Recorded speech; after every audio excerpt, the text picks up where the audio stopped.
importante, no solo a través de la divulgación, sino a través de la concientización que genera y el esfuerzo que se hace para poder cuidar lo que tenemos. Bien, para hablar de la pérdida de biodiversidad, primero tenemos que saber qué es la biodiversidad, ¿no? Y la biodiversidad, si lo dividimos en dos, bio, que es la vida, y nos queda la segunda palabra, la diversidad, hablamos de todas las formas diferentes de vida que existen en el planeta, desde las más pequeñas, microscópicas, como las bacterias, hasta las muy grandes, como las ballenas, especialmente el animal más grande, la ballena azul. Y todos estos organismos que viven, que son diferentes, que tienen variedad de formas, variedad de colores, variedad de tamaños, variedad de lugares donde viven, características, ¿no? Son muy diferentes, y estos organismos a su vez los podemos agrupar en especies, y las especies cuyo fin biológico es crecer y reproducirse para preservar su propia especie, a estas en particular las caracterizamos porque tienen la propiedad de que al reproducirse entre ellos, los organismos de una misma especie, dan descendencia fértil que puede generar nuevos individuos que a su vez van a generar otros individuos y así preservar su especie. Entonces eso les llamamos especies, que es lo que conforma la biodiversidad del planeta. Pero estas especies, a su vez, tienen variedad. A pesar de ser muy similares, muy parecidas, como los humanos, pues tenemos razas y también tenemos variedad morfológica, es decir, la forma, la apariencia, las características anatómicas, variedad fisiológica, cómo funcionamos. A pesar de que somos una misma especie, funcionamos de repente de forma diferente. Nuestros órganos, nuestros sistemas no funcionan igual. Tenemos variedad genética, obvio, heredada, y variedad también de conducta, algunas con las que nacemos y otras con las que vamos adquiriendo. Entonces vemos que entre las mismas especies también existe esta variedad, pero esta variedad o esta diversidad va mucho más allá que solo las razas, que solo las especies. Está intrínseca en nosotros y está además moldeada por años y años y millones de años de evolución. Entonces esta variedad va desde los átomos, que son muy diferentes entre sí, que tenemos en nuestro mismo cuerpo. Entonces, un mismo individuo de una misma especie puede tener variedad dentro de sí mismo. Entonces, estos átomos diferentes que tenemos, de los que estamos formados, forman células, y nuestras células son muy diferentes, y dependiendo del tipo de célula, este conjunto se va a agrupar y va a formar a su vez tejidos. Estos tejidos van a conformar órganos, o van a dar lugar a los órganos, que son diferentes en nuestro cuerpo, con una función diferente, y estos órganos se van a organizar para formar sistemas, y el conjunto de sistemas nos va a dar lo que somos nosotros, que somos los individuos, que a su vez somos diferentes dentro de nuestra especie y dentro del planeta con otras especies. Estos individuos les llevamos, cuando son de una misma especie, población, que está en el mismo lugar, mismo tiempo, mismo espacio, y a su vez el conjunto de diferentes poblaciones forman una comunidad, y a su vez están dentro de un ecosistema que es su hábitat y que los caracteriza, que ahí les gusta vivir. Y si los juntamos en el planeta, pues ya tenemos los diferentes biomas y a su vez toda la biosfera o toda la biodiversidad del planeta, ¿no? Entonces podemos ir desde lo muy básico, que son los átomos, hasta nivel macro, que es el planeta, y todo esto formado por variedad o por diversidad. Bueno, entonces aquí tenemos ya a nivel macro los diferentes biomas o conjuntos generales donde encontramos ciertos tipos de vida, que van desde los muy fríos, en los polos, o el hielo, todo el mar, selvas, bosques, desiertos, tundra, taiga, pastizales, sabana, depósitos de agua dulce en el planeta, donde viven diferentes tipos de organismos y que dan diferentes tipos de biodiversidad. De ahí vamos a ir un poquito nivel bajando en la escala, y de estos biomas a su vez están formados por ecosistemas. Y seguramente ustedes habrán escuchado la frase que hoy en día está como muy trillada, que es la de que México es un país megadiverso, pero es cierto, y no hay que cansarnos de decir esto, ¿Por qué? Porque está formado por muchos ecosistemas, por una gran variedad, una gran combinación de estos ecosistemas que a su vez da diferentes formas de vida o diferentes hogares a muchas especies y que son únicas, ¿no? Muy pocos países tienen esta característica de tener variedad de ecosistemas. Entonces vamos desde los bosques, las selvas, selvas secas, selvas húmedas, pastizales, manglares, cuerpos de agua dulce, marinos, islas, etc. ¿Y por qué tenemos esta variedad de ecosistemas? Porque dentro de nuestro mismo país tenemos diferentes tipos de clima. Tenemos muy caliente, tenemos húmedos, tenemos secos, tenemos grandes altitudes, tenemos montañas, tenemos cenotes, tenemos manglares, ¿no? Tenemos esta variedad de humedad, de luz, de profundidad en los cuerpos de agua dulce, la salinidad, el tipo de suelo, la vegetación. Y si los combinamos de todas las formas posibles, vamos a tener diferentes ecosistemas siguiendo con la variedad o con la diversidad. Y esto lo que va a hacer es que va a dar todas las combinaciones posibles, va a dar diferentes tipos de hábitats donde va a ser el hogar de las especies que están en ellos. Estos hábitats a su vez tienen variedad. ¿Por qué? Porque un mismo ecosistema puede dividirse en microhábitats o hábitats en parches. Y además los bordes o donde termina un ecosistema y empieza todo ecosistema, el borde entre esos dos ecosistemas a su vez genera otro hábitat diferente, donde hay especies que sacan provecho de ambos ecosistemas, que están contiguos. Y bueno, entonces, todas las combinaciones posibles forman esta biodiversidad de nuestro planeta y en nuestro país, que es riquísima. Ya que sé qué es la biodiversidad, ahora vamos a ver por qué es importante la biodiversidad, ¿no? La biodiversidad por sí misma tiene un valor que no podemos ponerlo en un solo término o en una sola clasificación. Ahorita vamos a hablar de este valor intrínseco, porque son importantes por sí mismas las especies en el planeta, ¿no? Pero además nos proveen a todo el planeta agua, que es algo vital para nosotros, nos proveen de alimentos, nos proveen de servicios, de bienes, de materia prima, de medicamentos, de recursos, ¿no? Pero si regresamos a este valor, ¿cuánto cuesta una especie? ¿Cuánto cuesta la biodiversidad? ¿En qué términos lo vamos a medir este precio, no? Por ejemplo, aquí tenemos una abejita y una flor, ambos dos especies diferentes. ¿Cuánto cuesta una abeja? ¿Alguien sabe cuánto cuesta una abeja? No tiene un precio, ¿no? Es difícil ponerle un precio. Podemos ponerle un precio, por ejemplo, a una langosta. Ah, sí, bueno, ¿cuánto cuesta? Voy al súper y a lo mejor cuesta una langosta 100 pesos. Pero eso es solo el valor alimenticio, lo que me está costando para comerla. Pero ¿cuánto cuesta la langosta al ecosistema? ¿Cuál es su función? ¿Por qué es importante la langosta, no? Si yo pienso, por ejemplo, vamos a ir cada vez más difícil poniéndole un precio, ¿no? ¿Cuánto cuesta una flor? Ah, bueno, una flor, puedo ir al mercado, comprar una rosa, tiene un precio. Ok, tiene un precio estético, no es un precio para comer. ¿Cuánto cuesta un grillo? Un saltamontes, un chapulín, no lo sé, pero hay lugares como Oaxaca donde podemos comprar un kilo, bueno, ya tiene un precio, ¿no? Pero ¿cuánto cuesta en realidad una abeja? Es muy difícil. ¿Cuánto cuesta? Solo para darnos una idea de cuánto cuesta una abeja, poniéndolo en números, si le quitamos lo más importante a la abeja, que es la miel, que eso tiene un precio además, solo el trabajo que hacen las abejas en el planeta, solamente el trabajo de polinización, ni siquiera el alimento, la proteína que representan, la miel que producen, ese trabajo que hacen las abejas al año está calculado en 5,732,983,500 pesos. Más de 5,000 millones de pesos cuesta el trabajo que hacen las abejas, ¿no? Obviamente, si quitáramos ese trabajo y elimináramos a las abejas, tendríamos nosotros que hacer ese trabajo y nos va a costar ese dinero. Muy importante. Entonces ahí volvemos a la pregunta: ¿cuánto cuesta un manatí? ¿Cuánto cuesta un delfín? ¿Cuánto cuesta una ballena? ¿Cuánto cuesta el agua realmente que tomamos?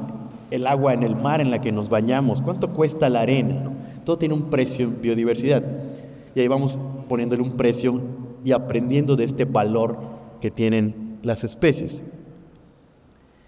Bueno, este valor lo podemos nosotros apreciar a través, o la importancia de esta biodiversidad, a través de los cultivos, de la ganadería, de la pesca, de la acuicultura, de los alimentos que obtenemos de ellos, de las fibras de las que utilizamos para vestirnos, para nuestras casas como materia prima, la madera, la leña, el petróleo, los minerales, la energía que utilizamos viene a partir de todos esos recursos que es la biodiversidad que está en el planeta.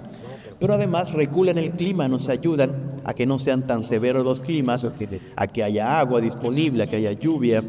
Regulan la temperatura, porque sin esta biodiversidad estaríamos o muy fríos o más calientes y moriríamos.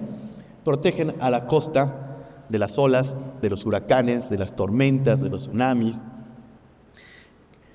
Eliminan el dióxido de carbono de la atmósfera, incluso el mar lo secuestra, y le dan oxígeno para que respiremos, forman el suelo, controlan las plagas, las enfermedades, regulan y mejoran por mucho la calidad del agua que tomamos, el aire que respiramos, y tiene un valor mucho más allá de todo esto que el de solo usarlo, que las especies tienen un valor educativo, ¿no? Tiene un valor cultural. Muchas culturas están arraigadas en las especies, o sus símbolos son las diferentes especies. Tiene un valor inspiracional, artístico, espiritual. No, el ejemplo más fácil es la paloma, ¿no? A nivel religioso, bueno, es un animal, un ser de la naturaleza que tiene un valor espiritual muy importante, religioso, estético, social, de pertenencia, de arraigo, valor recreativo para ver, para hacer ecoturismo, que tiene un precio muy alto hoy en día, valor genético, científico, entre muchos otros. Entonces, no solo el que usamos, sino además el que puede tener, que no lo valoramos económicamente. Ahora que sabemos qué es la biodiversidad y para qué sirve, ¿no? ¿Cuál es su importancia? ¿Cómo se pierde esta biodiversidad? Entre los muchísimos factores, yo solo me voy a enfocar en 5, que es la sobreexplotación, la destrucción de sus hábitats, la contaminación, la introducción de nuevas especies y el cambio climático, algunos de estos temas que vamos a ir viendo en estos 2 días de conferencias. Sobreexplotación. El problema no está en usar las especies. El problema está en usarlas a una tasa tan rápida que no permita que estas especies se puedan ni regenerar ni reproducir, produciendo organismos nuevos más de los que estamos extrayendo. Entonces, esta extracción acelerada es el problema. No hubiera ningún problema si utilizamos una parte y esperamos a que se regeneren. El problema es que estamos haciéndolo mucho más rápido o extrayendo más de lo que se está regenerando. Y eso inevitablemente lleva al agotamiento de los recursos, a que hayan menos, a que sean más caros y a la extinción de las especies. Y si se acaban las especies, pues veamos el ejemplo de las abejas, ¿no? Tendríamos que pagar más de 5,000 millones de pesos por el trabajo que ellas hacen cada año. La otra causa es la destrucción del hábitat. Ok, el avance, la necesidad de construir, de progresar, pero obviamente estos hábitats se van perdiendo. Pero no olvidemos que estos hábitats donde vamos construyendo y vamos destruyendo es el hogar de la biodiversidad. Y bueno, a veces dicen, bueno, yo no destruí por completo la selva, solo hice un fraccionamiento, solo hice una casa, solo hice una carretera. Pero eso fragmenta o modifica el ecosistema, la calidad del agua, el suelo, lo contamina. Entonces a veces no solo lo fragmenta o que destruye por completo todo el ecosistema, y al destruir el hogar o la casa de la biodiversidad, pues se acaba por completo. Contaminación, uno de los temas más agremiantes hoy en día. ¿Qué es la contaminación? La contaminación lo podemos definir de muchas formas, pero entre las más trascendentales, me parecen, está la alteración nociva de la pureza o del estado de bienestar que tenía originalmente un medio y que puede ser contaminado por agentes biológicos, químicos o físicos. Introducir sustancias nuevas a un medio que puede ser un ecosistema, el hábitat de un organismo, a un organismo como tal o a un medio físico y haciéndolo que sea inseguro y no apto para su uso, o la alteración negativa que hace el humano de un estado natural del medio y como consecuencia de una actividad como que muchas que tenemos. A eso le llamamos impacto ambiental. Entonces, en la contaminación no voy a abundar tanto en este tema, es decir, hay muchísimos tipos de contaminación. En un rato vamos a ver una de las más trascendentales en el océano por el capitán Moore, que es el de la contaminación por plásticos. Entonces tenemos contaminación por sólidos, por líquidos, por gases, contaminación acústica, contaminación lumínica, contaminación visual, térmica y radiactiva, entre otros agentes, ¿no? Son como los más importantes hoy en día. Luego tenemos la introducción de especies invasoras. Muy famoso aquí en el Caribe, el pez león, este pececito introducido por el humano. Pero ¿cuál es el problema de introducir una especie nueva en un ecosistema donde no existía?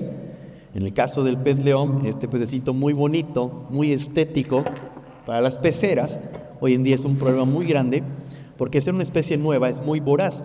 Se come a todas las especies, todas las larvas de las especies, a todos los juveniles de las especies de importancia comercial, pero que además mantienen la vida en algún lugar en particular, en ejemplo aquí el Caribe, en el arrecife, y como no tiene depredadores, pues se come y destruye todo a su paso.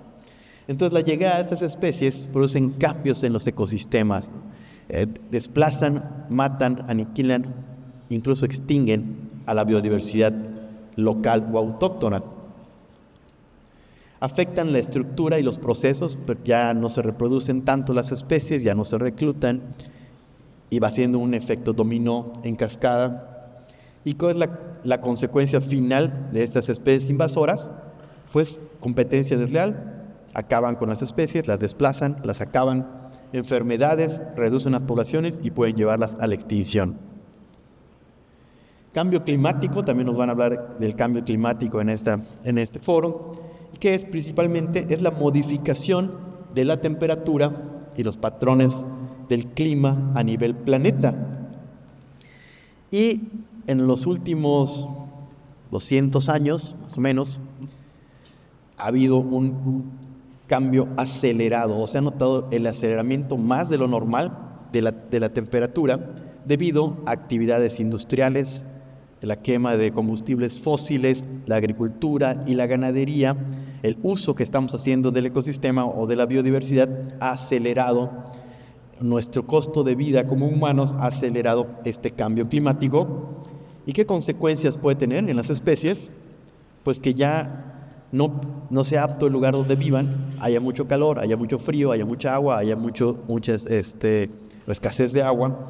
Entonces las especies cambien su comportamiento, modifiquen su conducta, migren o se vayan a otro lado buscando nuevas formas de vivir o nuevas formas de subsistir, que disminuye la supervivencia de sus crías o de sus organismos nuevos, de las nuevas generaciones, que se modifiquen genéticamente porque no se pueden adaptar tan rápido a este proceso de cambio o que se extingan. Bueno, ya sabemos qué es la biodiversidad, ya sabemos qué es la importancia, las causas por las cuales podemos perder la biodiversidad, pero ¿qué pasa? ¿Cuáles son las consecuencias de esta pérdida, ¿no? Perdemos hábitats, perdemos especies, perdemos el valor, no solo económico, sino que algo que nos va a costar, aumento de la contaminación, degradación del agua, del suelo y del aire que respiramos, del que vivimos, del que nos alimentamos. Van a haber menos recursos, cada vez van a ser más caros, va a ser más difícil conseguirlos, la materia prima, los alimentos, van a aumentar las enfermedades, aumento de plagas, aumento de pandemias, aumenta el nivel del mar, pérdida de glaciares, clima extremo, calentamiento global, entre los principales.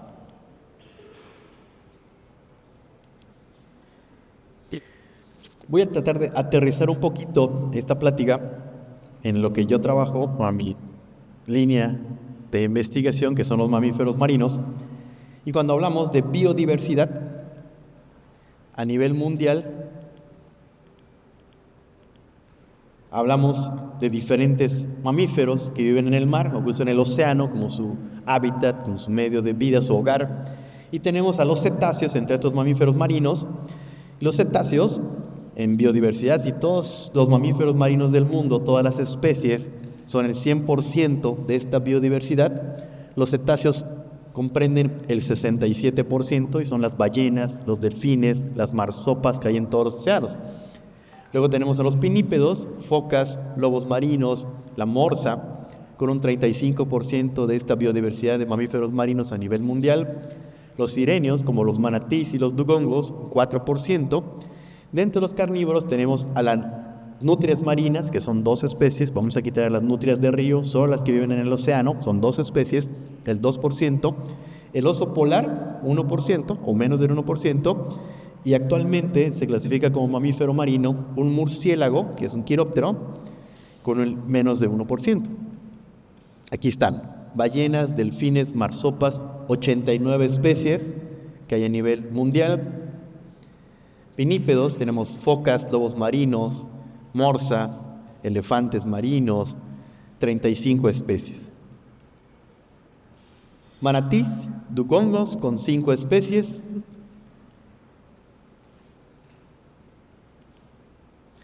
Dos tipos de nutria, la nutria marina clásica y la actual, recién encontrada, el lobito de mar. 2 especies de nutrias marinas. Dentro de los carnívoros también está el oso polar, ¿no?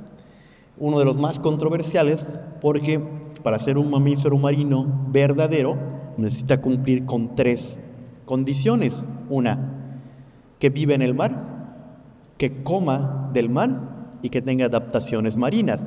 Entonces, si vemos las adaptaciones marinas, ¿no? Puede hacer apnea, puede nadar, puede bucear, tiene adaptaciones marinas, tiene un pelaje para resistir el agua fría. Come del mar, sí, su dieta en más de un 90% se dedica solamente a comer focas. Y nos falta la más importante, que vive en el mar, y esa es la que causa controversia. No, la mayoría de la gente dice, bueno, no vive en el mar, no está adentro del agua, pero tampoco está en tierra, está en el hielo. ¿Y qué es el hielo? Es el estado sólido del agua, no es tierra. Entonces sí vive en el mar, solo que en el mar sólido. Y el último que se considera mamífero marino actualmente, que es el murciélago pescador, orgullosamente mexicano, ¿sí? Myotis vivesi, que cumple con todas estas funciones también, ¿no? Se alimenta del mar, vive cerca del mar y que tiene adaptaciones para el mar. Bueno, ahora que ya sabemos esta biodiversidad a nivel mundial, si nos vamos como país, en nuestro país México megadiverso con diferentes tipos de ecosistemas, también aplican para el océano.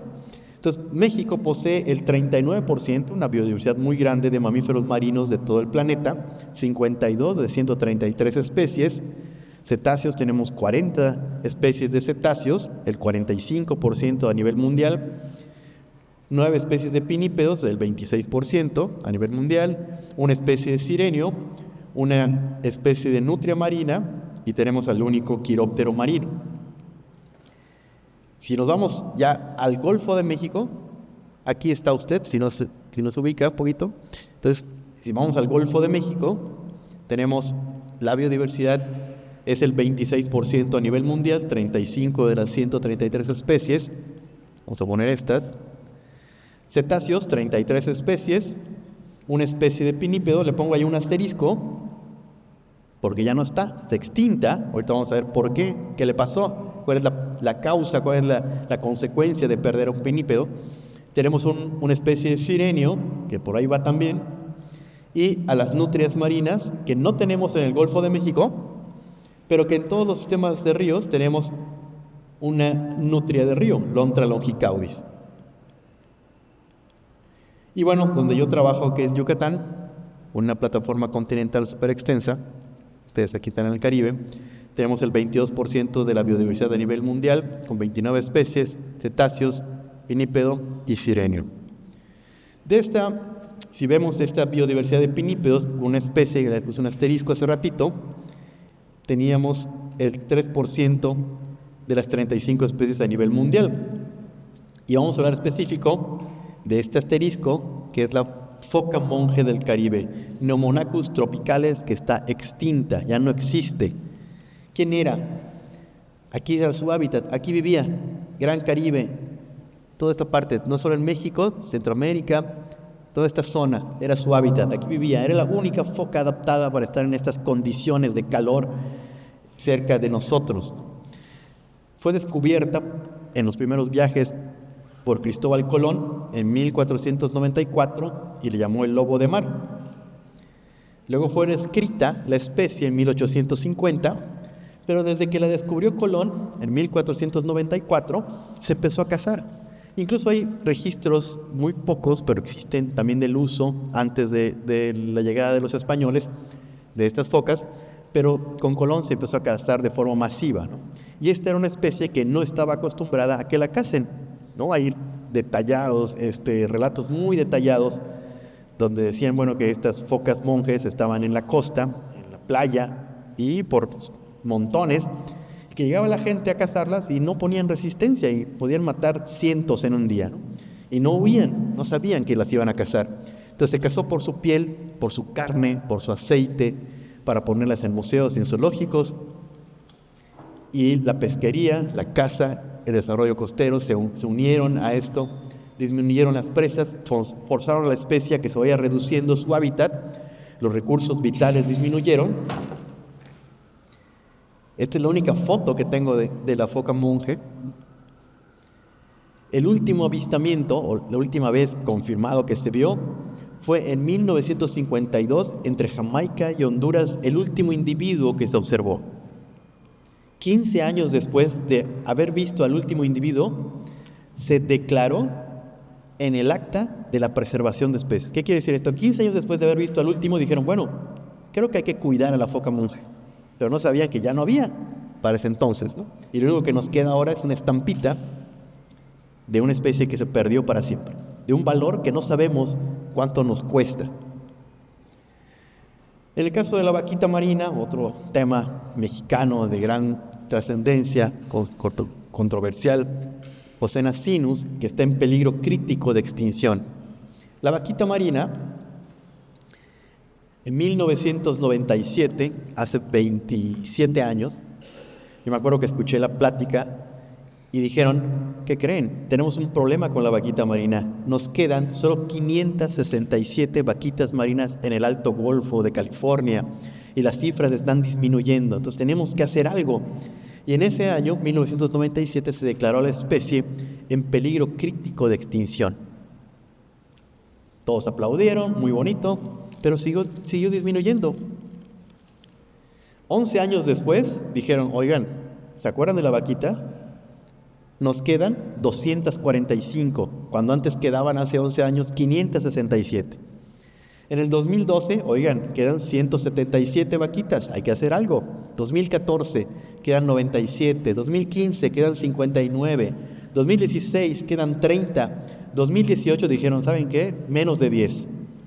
Y desde el 2019 hasta este año, que dieron las cifras de la expedición 2023, dijeron, ¿saben qué? Quedan menos de 9. ¿No? Ya no dicen queda 1 o quedan 2, quedan menos de 9 para no meterse en problemas. Entonces esto es un problema muy serio porque es la única especie, para empezar es el cetáceo más pequeño del mundo, que solo está en México. Entonces perder una especie que solo tenemos en nuestro país, ¿no? Y que solo sea aquí por alguna razón muy especial, pues es un problema. ¿Por qué se está perdiendo? ¿Cuál es el problema de la vaquita marina? La muerte incidental, no es que se case a propósito, sino se llama incidental, porque hay redes que sirven para capturar peces, camarones, peces que se dejan a la deriva, y estas redes pasa la marina, el mar, en las corrientes, y la vaquita pues es su hogar, pero no sabe que es una red. Entonces lo ponen en su hogar, pasa por ahí la vaquita, se queda atorada, y como es un mamífero tiene que salir a respirar aire, y al quedarse atorada en una red pues no puede salir y eventualmente se asfixia y se muere, ¿no? Entonces ahí quedan las vaquitas marinas. Aquí está una especie muy bonita en lo particular, muy pequeña, que solo existe en el Alto Golfo y que por el problema de las redes se está extinguiendo a una tasa muy acelerada. Si lo aterrizamos un poquito más para aquí, donde estamos nosotros en el Caribe, tenemos al manatí del Caribe, Triquecus manatus, que está en peligro de extinción. Tenemos una de las 5 especies a nivel mundial. En 1976 se creía que era muy abundante, que habían más de 5,000 manatís en todo México, sin contar Centroamérica, sin contar la parte de Estados Unidos.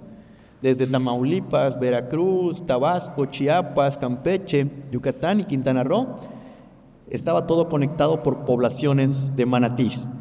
Y ellos vivían felices comiendo plantas. En el 2007 dijeron, ¿saben qué? La cacería, la muerte del manatí lo está poniendo en peligro de extinción. Y ya no es continuo, ya existen poblaciones aisladas en diferentes partes de México. En Yucatán, en Quintana Roo, en Tabasco, en Tamaulipas. Y actualmente, en el último estudio que se hizo, en el Plan de Acción para la Conservación de la Especie, en su segunda versión, que se hizo en el 2021, dijeron, quedan solamente de 800 a 1,100, con 2 lugares solamente donde hay, que es la parte de Tabasco y Campeche, donde hay alrededor de 600 a 850 manatís, y la parte de Quintana Roo, donde hay de 200 a 250, especialmente en la zona de la bahía de Chetumal. Y esto es un problema, hemos disminuido muchísimo, ya no hay en Tamaulipas. Se supone que en Veracruz, donde habían muchos, ahora solamente son de paso, se pueden ver ocasionalmente. Y Yucatán, que no tiene ríos o sistemas, al menos, ¿cómo le llamaremos? Fuera de los cenotes, no tiene aportes de agua dulce, que como ríos o como lagos, ¿no? A diferencia de Quintana Roo, de Tabasco, de Veracruz. Entonces aquí también solamente o son de paso o se ven esporádicamente. Y en los últimos 15 años nuestras investigaciones han dado como resultado un aumento en los avistamientos y varamientos de manatís en Yucatán. No sé si eso significa que la especie está mejorando, no lo sé, o que solamente están pasando de aquí a acá, porque se cree que además están estas 2 poblaciones de Tabasco y la del Quintana Roo están aisladas, no se reproducen o no se comunican. Entonces, en los últimos 10 años, pues hemos visto tránsito de animales que no había, porque los yucatecos se los comen además, o ven un manatí se lo comen. Y aquí está el manatí. ¿Por qué está en peligro de extinción? Por la caza, por la pesca incidental, porque es una especie muy dócil que no tiene defensa, no tiene depredadores más que el humano, y al nadar muy lento, pues es atropellada por embarcaciones, la contaminación, las enfermedades, los hábitats por contaminación o por la pérdida donde viven, por agua dulce también, por competir con el humano, pues cada vez reducen sus poblaciones. Y en 1999, al menos en el estado de Yucatán, se declaró que no había manatís, 0, ninguno. Y en el 2020, pues nosotros estamos ya diciendo que hay un poquito más de manatíes, estamos empezando a ver los primeros y queremos que hayan más cada vez, ¿no? Bueno, entonces ya vimos qué es la biodiversidad, cuánto cuesta la biodiversidad, su importancia, cómo podemos perderla, ya lo aterrizamos un poquito en mamíferos marinos, pero no todo es malo, ¿no? Tenemos que tratar de revertir o evitar esta pérdida de biodiversidad. ¿Y cómo lo haremos? Pues aquí hay varias soluciones. Uno, en ecología, en los últimos años ya no es la especie, nos importa el ecosistema, ¿no? Entonces se implementa el manejo basado en ecosistemas. El manejo del ecosistema incluye el valor o el uso que le damos a ese recurso, a esa especie, a esa biodiversidad. ¿Cuál es el valor además de todo el conjunto del ecosistema? ¿Cuánto vale un manglar? ¿Cuánto vale un arrecife al año, ¿no? ¿Cuánta derrama económica deja, ¿no? Este manejo basado en ecosistemas, tenemos que quedar claro que los ecosistemas naturalmente no necesitan ser manejados. Si dejáramos a los ecosistemas tranquilos, sin la actividad humana, solitos se recuperarían, se regenerarían, tendrían su propia dinámica sin intervención humana, no tendrían problemas. Pero lo que hay que manejar es la interacción del humano con el ecosistema. Es decir, hay que salirnos de la visión egocéntrica humana y irnos al ecosistema siendo nosotros una pieza más de la biodiversidad. Entonces lo que tenemos que manejar es la interacción del humano, cómo utilizamos al ecosistema. Tenemos que reconocer que los ecosistemas también pueden ser inciertos, van cambiando en el tiempo, en el espacio, no están fijos. Y esta interacción de los ecosistemas tenemos que proteger la integridad tanto de las relaciones de todos los componentes del ecosistema y minimizar el impacto negativo ambiental que producimos los humanos. Para este manejo hay varias reglas. Les debe ir de proactivo antes de reactivo, es decir, ¿para qué esperar a que pase si lo podemos prevenir? Entonces tenemos que adaptarnos rápidamente para poder reaccionar a tiempo. Tenemos que realizar investigación orientada o reorientada más bien al ecosistema como parte de un componente que tiene muchas piezas, no como solo una especie, no solo proteger al manatí, sino proteger al ecosistema lagunar donde vive, ¿no? al mar, al océano por donde pasa, desde los productores, del tipo de suelo, los contaminantes, los plásticos, el agua que se vierte, los depredadores, la calidad del agua, las pesquerías, todos los componentes, hasta el humano. ¿Para qué? Para que todos esos sean indicadores de manejo de cómo lo vamos a ayudar. Y al hacer esto, protegemos su hábitat, su casa. Tenemos que estar revisando constantemente y adaptándolo ante cambios, hacer evaluaciones de riesgo, utilizar diferentes disciplinas, verlo desde no solo la parte biológica de investigación, sino la parte política, la parte de pesquería, la parte de gestión, la parte de contaminación y todos estos impactos. No es lo mismo el impacto que tiene una sola basurita al día, tirar un desperdicio, sino todo el impacto que hacemos todos los días, acumulado a través de los años, a todas horas, y los diferentes tipos que pueden haber, que son los que se acumulan en el ecosistema. Y tratar de mantener al ecosistema lo más natural u original posible. Aquí lo que hay que hacer no es adaptar, lo que está de moda es no adaptar el ecosistema al uso humano, sino que el humano se adapte al ecosistema lo más posible. Sabemos que tiene que haber allá un punto medio, pero tratar de hacerlo lo más amigable al ecosistema y minimizar el impacto. Y nosotros, ¿no? Desde individualmente, de nuestras casas, ¿no? De nuestra familia, de nuestro uso diario, ¿qué podemos hacer? Combatir las especies invasoras, evitar obviamente que introducir especies nuevas, apoyar a la investigación, a la conservación, que nos digan cuáles son las mejores formas, restaurar, preservar los hábitats naturales, evitar la destrucción de los hábitats existentes o crear áreas naturales protegidas donde puedan ser lugares con poco uso, con uso controlado, que sabemos que son de gran importancia a nivel mundial. Utilizar los recursos de manera responsable, reducir nuestro consumo desmedido de energía, de productos nuevos, ¿no? Optar por productos sostenibles, promover agricultura y nosotros obviamente apoyar la economía circular en vez de lineal, consumir local y de temporada que esté accesible, reducir nuestra contaminación, combatir la caza ilegal, evitar la sobreexplotación, esperar a que se regeneren, fomentar políticas de conservación, también un tema trascendental del cual nos van a hablar el día de mañana, participar en consultas públicas, porque es importante nuestra opinión o nuestra forma de ver las cosas en el lugar donde vivimos cuando se va a construir algo o se va a hacer algo que puede impactar negativamente a la biodiversidad. Mantenerse informado es muy importante, pero lo que estamos haciendo ahorita, el esfuerzo que está haciendo Delfinus, ¿no? en este foro que es tan importante, que es trascendental, ¿cuál es el valor de este foro que estamos haciendo? No solo la biodiversidad, sino esta acción, comunicar, concientizar, hacer que la gente sepa. No todos sabemos cuánto vale una abeja, ¿no?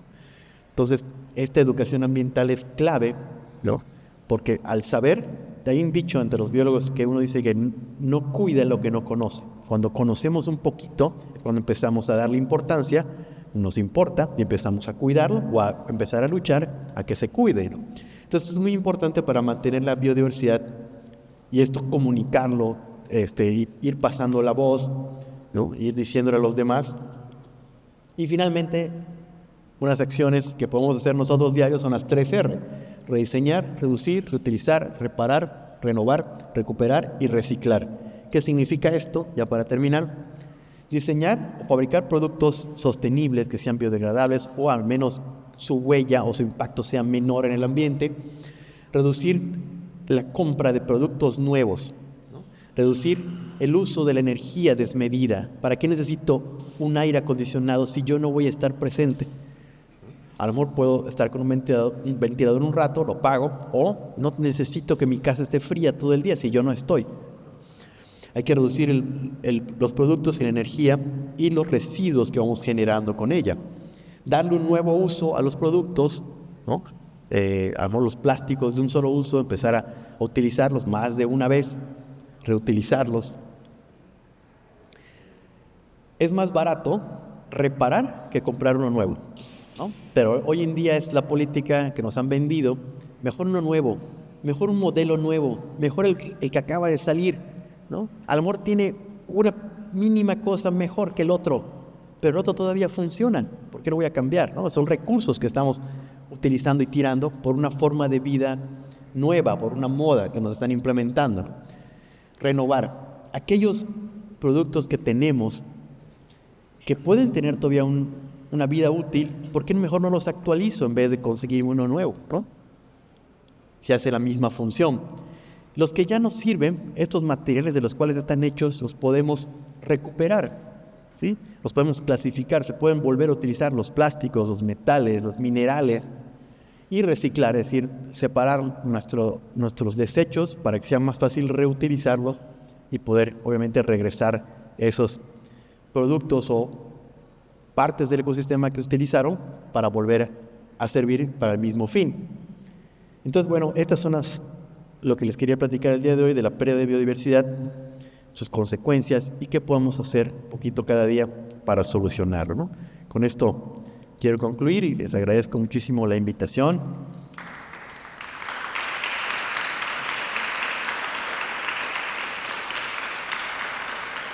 Y ojalá, y el fin obviamente de lo que hacemos hoy en día, de que ustedes lo hayan visto, lo conozcan un poquito, si no los que no lo sabían, si lo sabían, lo hayan reforzado.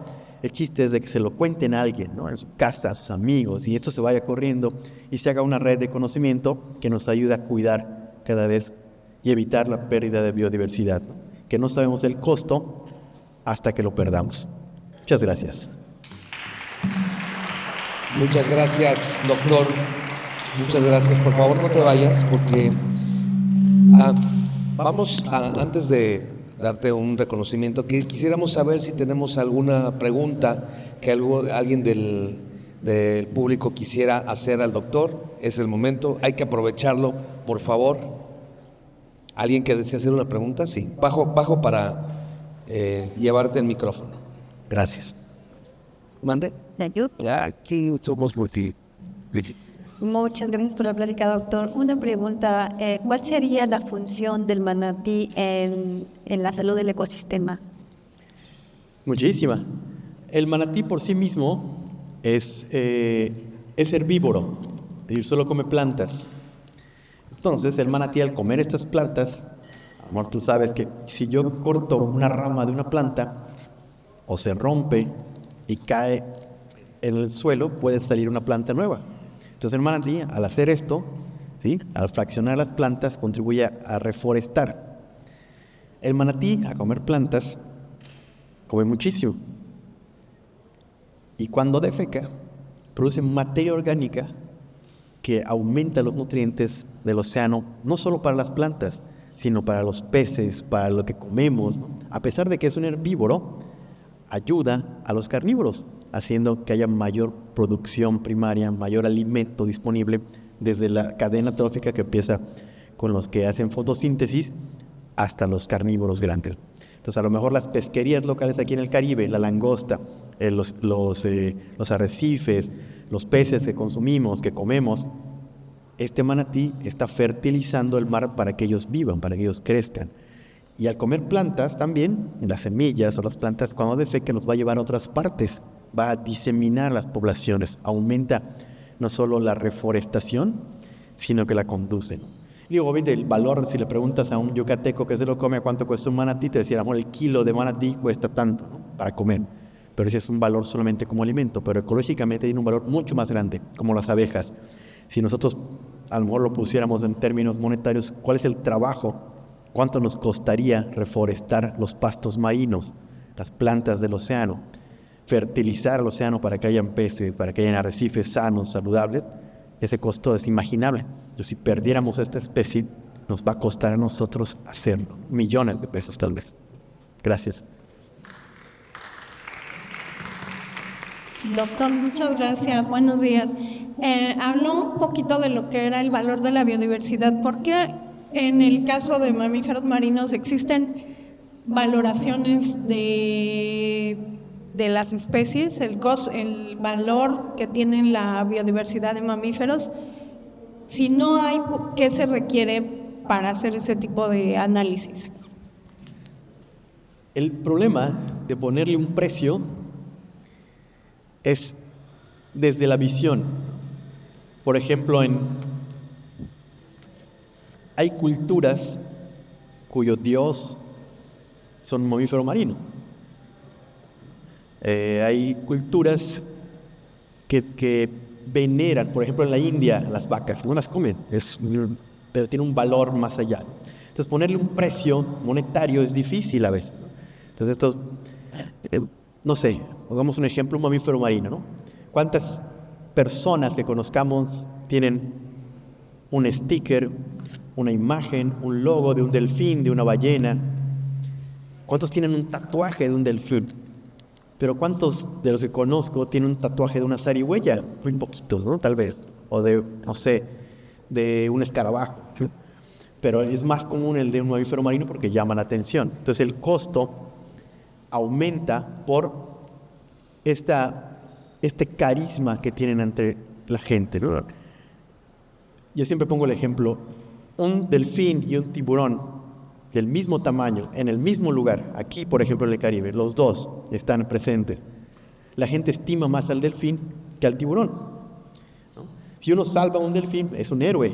Si uno mata a un tiburón, también es un héroe, ¿no?, pero haciendo cosas diferentes. Si uno ve a un delfín en el mar y le pega o lo mata, uno es el malo, ¿no? Pero si uno lo hace con un tiburón, uno es un héroe. Si uno se está bañando en el mar y dice delfín, todos sacan su cámara. Pero si dice tiburón, se salen del agua. ¿Por qué? Porque la percepción del humano es diferente, pero ecológicamente cumplen la misma función, el mismo tamaño, comen de lo mismo, en el mismo tiempo, en el mismo lugar. La contribución al ecosistema es muy similar. Tienen un costo ecológico similar, el trabajo que hacen o el que desempeñan, pero el valor que le da el humano a través de lo cultural, de lo estético, de lo artístico, es mayor. Por eso hay delfinarios y no hay tiburonarios. Es poquito, no es tan así, es la percepción humana lo que le cambia este valor. Pero a veces ponerle este precio es muy difícil a lo que percibimos, ¿no? Entonces, en general, ponerle un precio a todas las especies, habría que más bien sacarle cuánto nos costaría si esta especie no estuviera. Si yo tengo que pagar por el trabajo que hacen estas especies, ¿cuánto me costaría, no? Y esto no lo sabemos, desgraciadamente o desafortunadamente, hasta que perdemos a las especies. Y ojalá por no nos pase, ¿no?, con los mamíferos marinos o con ninguna otra especie, pero por ahí va más o menos, ¿no?, el cuánto nos cuesta o cómo se saca este valor. ¿Sí? Gracias. Gracias. ¿Alguien más que quiera hacer alguna pregunta?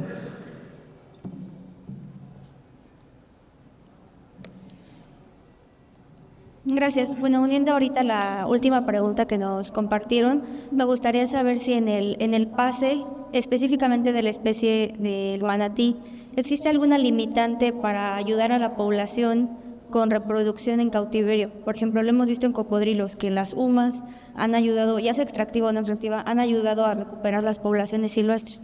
En el caso del manatí, que ya está en una categoría de peligro de extinción, ¿hay alguna limitante en su plan de acción para conservar la especie con el cautiverio? Esto es algo muy interesante porque para manatí, específicamente, entre todos los pases que existen, los planes de acción para recuperación de la especie o para la conservación de la especie, En el caso de manatí hay 3 componentes o 3 visiones para ayudar al manatí en México. Uno, son las poblaciones silvestres, mantenerlas, cuidarlas, preservarlas. 2, sus ecosistemas. Y el tercer componente es el cautiverio. Entonces, aquí sí se contempla el cautiverio. ¿Por qué?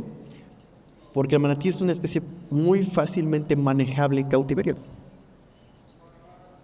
Y reproducirle en cautiverio es importante porque también nos ayuda a repoblar, a reproducir.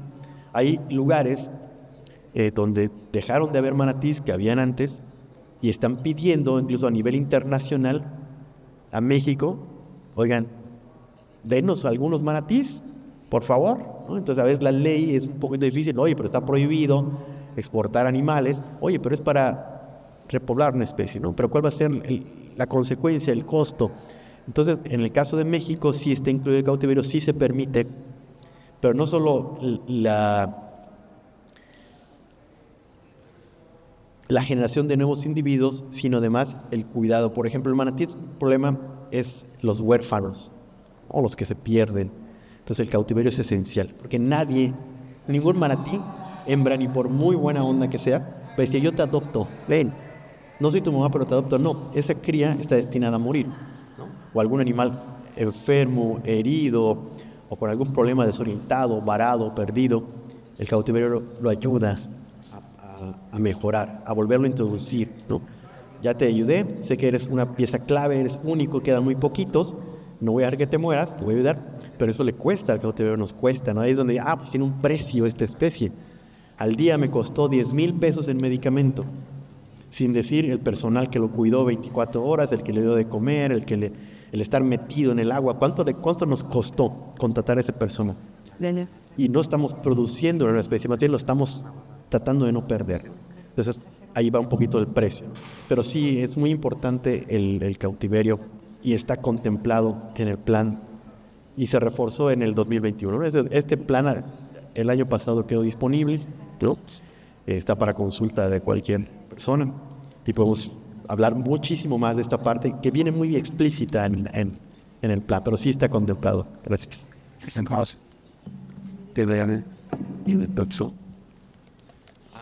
Una pregunta más y continuamos.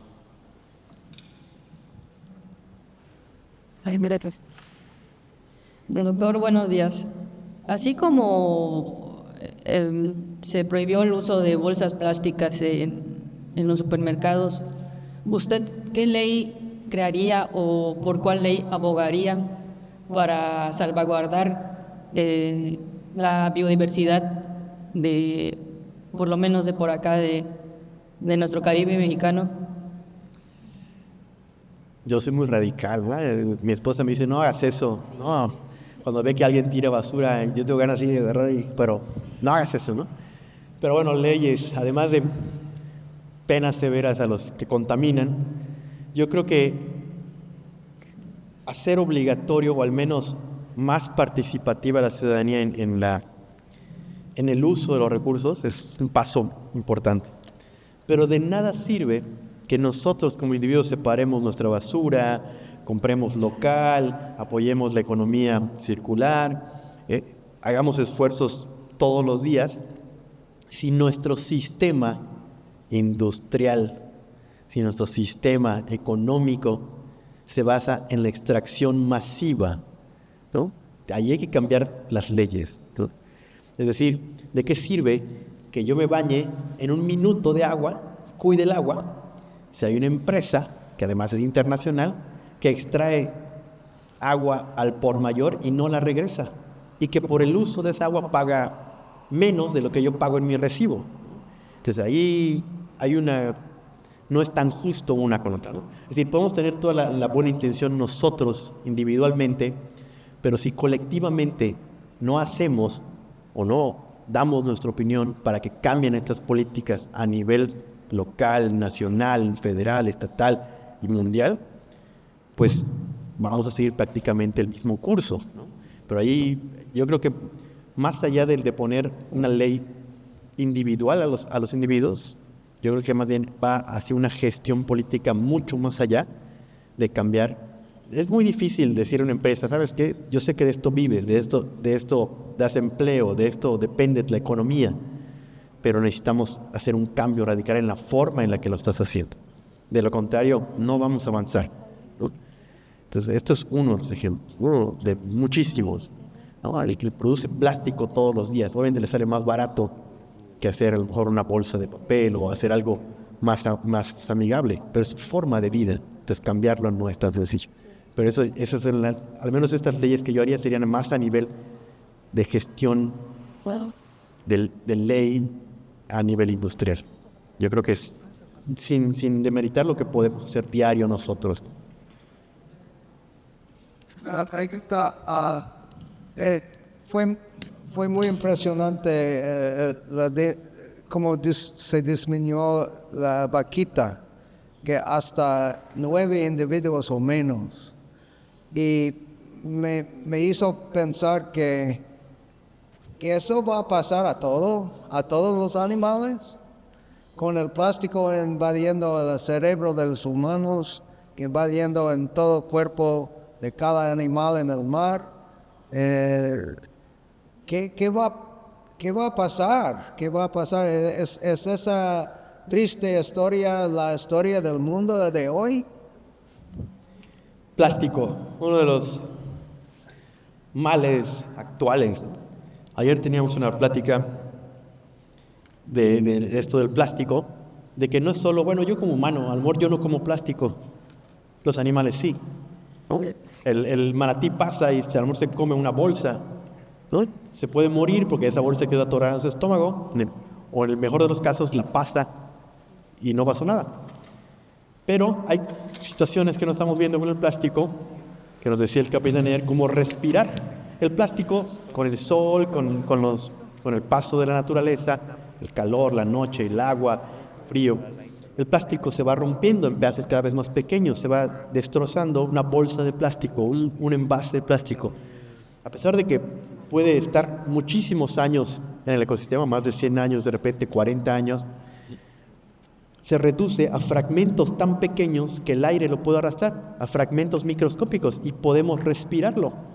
Y eso es todavía mucho más grave, porque ese plástico que respiramos pasa a nuestra sangre, pasa a nuestros tejidos, y ahí nos decía el capitán, el problema de tener plástico en nuestro cerebro es que como el plástico no conduce la electricidad, pues bloquea las conexiones eléctricas de las neuronas que hacen sinapsis, entonces nos está volviendo más tontitos, ¿no?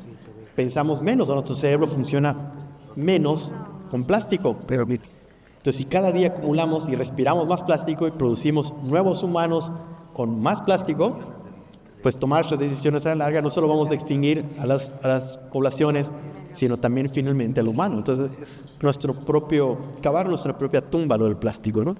Una tumba de plástico al final de cuentas, un mundo de plástico. Pero bueno,